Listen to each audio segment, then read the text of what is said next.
नमस्कार मित्रांनो, MX मराठीमध्ये तुमचं स्वागत आहे. मित्रांनो, आज सर्वात आनंदाची बातमी आपल्याला समोर आलेली आहे DA 3% वाढीबद्दल.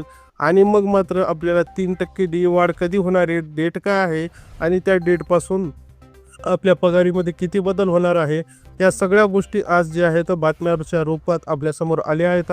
मित्रांनो, तुम्ही जर MX मराठीला अजून सबस्क्राईब केलं नसेल तर सबस्क्राईब करा.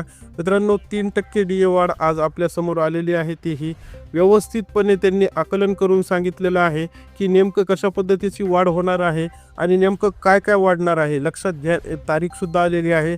बघा, सुरुवात करूया आपण आपल्या व्हिडिओला. प्रदेशातील लाखो सरकारी कर्मचारी आणि पेन्शनधारकांसाठी एक मोठी आनंदाची बातमी समोर आली आहे. मुख्यमंत्री यांनी घोषणा केली आहे की राज्य सरकारच्या कर्मचाऱ्यांना आता केंद्र सरकारच्या कर्मचाऱ्यांप्रमाणे 58% DA भत्ता दिला जाणार आहे. हा लाभ 1 एप्रिल 2026 पासून दिला जाईल. आता बघा, आपल्याला एक गोष्ट त्यांनी नमूद केली का हा लाभ कधीपासून देणार आहे, तर 1 एप्रिल 2026 पासून. व्यवस्थित आपण बघू शकता इथं 1 एप्रिल 2026 पासून आपल्याला लाभ मिळणार आहे.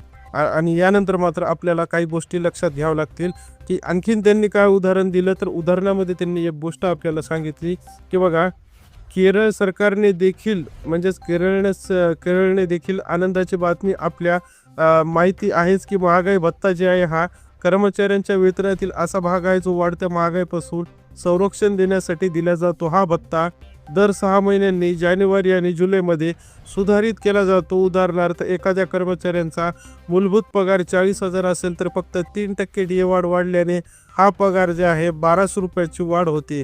मध्य प्रदेश सरकारच्या निर्णयामुळे राज्यातील लाखो कुटुंबाच्या परिस्थितीमध्ये सुधारणा देखील झाली होणार आहे. बघा, म्हणजे वेगवेगळ्या स्टेटमध्ये सुद्धा याचा इम्पॅक्ट कसा पडत आहे हे सुद्धा आपल्याला सांगितलं आहे. मात्र आपल्याला 3% DA वाढनंतर आता काय काय होईल हे पण लक्षात.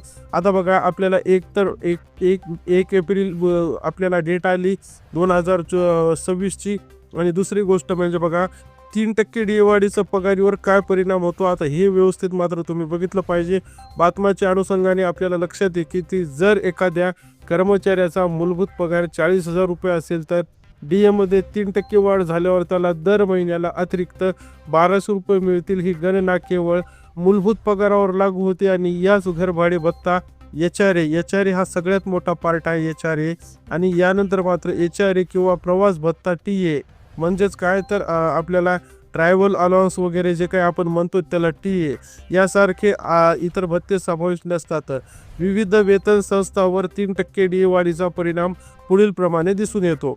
आता बघा, आपल्याला दोन गोष्टी एक समजलं की जर आपल्याला 1 एप्रिल 2026 पासून जे आहे DA वाढ होणार, आणि दुसरी गोष्ट म्हणजे 3% DA वाढ म्हणजे नेमकी कशी, 3%वर म्हणजे कसं, तर ते पण आपल्याला समजलं.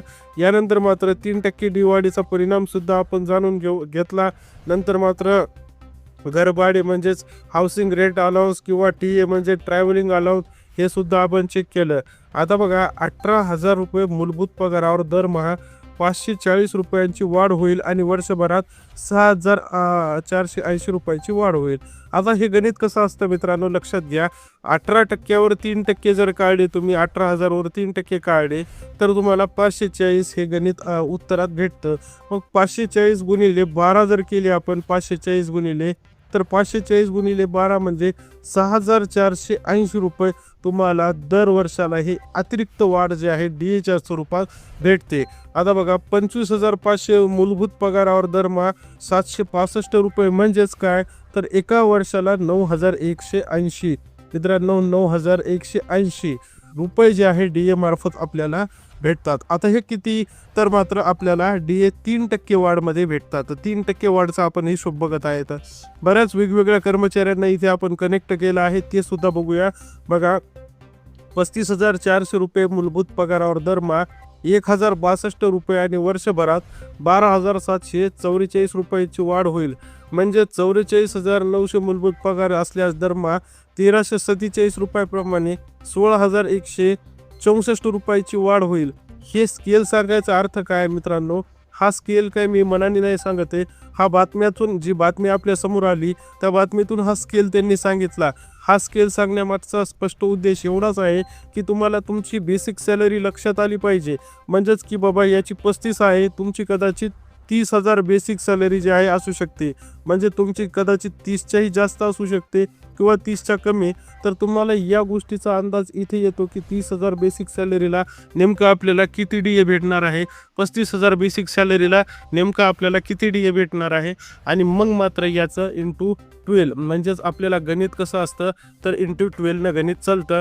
म्हणजेच 12 गुणिले 12 महिन्याच्या हिशोबाने आपल्याला DA अलाउन्स भेटतो. आणि महत्त्वाचं म्हणजे तुम्ही HRA आणि तुमचा जो काही ट्रॅव्हलिंग TA ट्रॅव्हलिंग अलाउन्स असतो त्याबद्दलची पण सूचना तुम्हाला या बातमीमध्ये भेटली आहे. मी परत एकदा ती सूचना सांगतो कारण तुम्हाला लक्षात येईल. त्या अगोदर बघू 56,100 रुपये जर मूलभूत पगार आहे, म्हणजे तुम्हाला जर 56,100 रुपये मूलभूत बेसिक पेमेंट म्हणतो आपण याला. मूलभूत पगार म्हणजे बेसिक पेमेंट असते. बेसिक पेमेंट 56,000 जर 100 रुपये असेल तर तुम्हाला 1,683 रुपये जे आहे वर्षभरात DA बसतो. म्हणजे कसं 1,683 ठीक आहे गुणिले जर 12 केले तुम्ही तर तुमचं एकच उत्तर येतं मित्रांनो 20,196 रुपये. म्हणजे तुम्हाला वर्षाला 20,196 रुपयांची वाढ जी आहे आपल्या पगारीत पाहायला भेटते. आणि मित्रांनो तुम्ही जर असं जर बघितलं तर मंथली 56,190 रुपये पगार, 56,100 म्हणजे 56,100 रुपये पगार प्लस 1,683चा जर आपण इथे DA अलाउन्स ॲड केला तर बघा 56 आणि 57,000 आणि इथे 100 ॲड केले 57,783 या माणसाला पेमेंट होईल.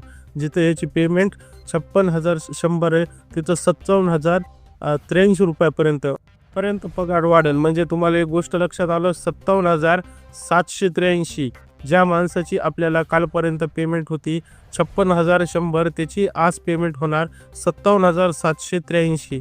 म्हणजे ही कधीपासून लागू होणार तर 1 एप्रिलपासून. एप्रिल 1 पासून आपल्याला हे लागू होणार. आता बघा जर एखाद्या कर्मचाऱ्यांना मूलभूत पगार 1,000 म्हणजे 1,00,000 रुपये असेल तर त्याच्या पगारात 3,000 रुपये म्हणजे 36,000 वर्षाला. म्हणजेच तुम्हाला तुमच्या पगारीचा अंदाज जो आहे याच्यातून बांधता येतो मित्रांनो वेगवेगळ्या उदाहरणामार्फत दिलं. मात्र सगळ्यात महत्त्वाचं म्हणजे आपल्याला एक गोष्ट लक्षात ठेवा 3% DA वाढीचा पगारावर जो परिणाम होईल जर एखाद्या कर्मचाऱ्याच्या मूलभूत पगार 40 असेल तर 3% वाढ झाल्यास दर महिन्याला 1,200 रुपये मिळतील. ही गणना केवळ मूलभूत पगारावर. आणि यात घर भाडे बघा परत सांगतो घर भाडे म्हणजेच होम रेंट अलाउन्स म्हणजेच जे आहे होम रेंट अलाउन्स आणि प्रवास भत्ता TA म्हणजे ट्रॅव्हलिंग किंवा टूर अलाउन्स किंवा ट्रॅव्हलिंग अलाउन्स यासारखे इतर भत्ते समाविष्ट नसतात. एक गोष्ट लक्षात ठेवा 3% भाडेवाढमध्ये हे भत्ते समाविष्ट नसतात. विविध वेतन स्तरावर 3% दिवाळीचा परिणाम दिसून येतो.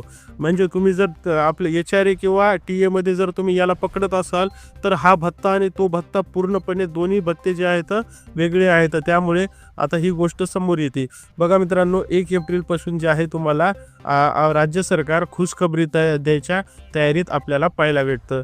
व्हिडिओ आवडला असेल तर नक्की लाईक करा, चॅनलला सबस्क्राईब करायला विसरू नका. भेटूया आपण अशाच नवीन परत एकदा भागामध्ये.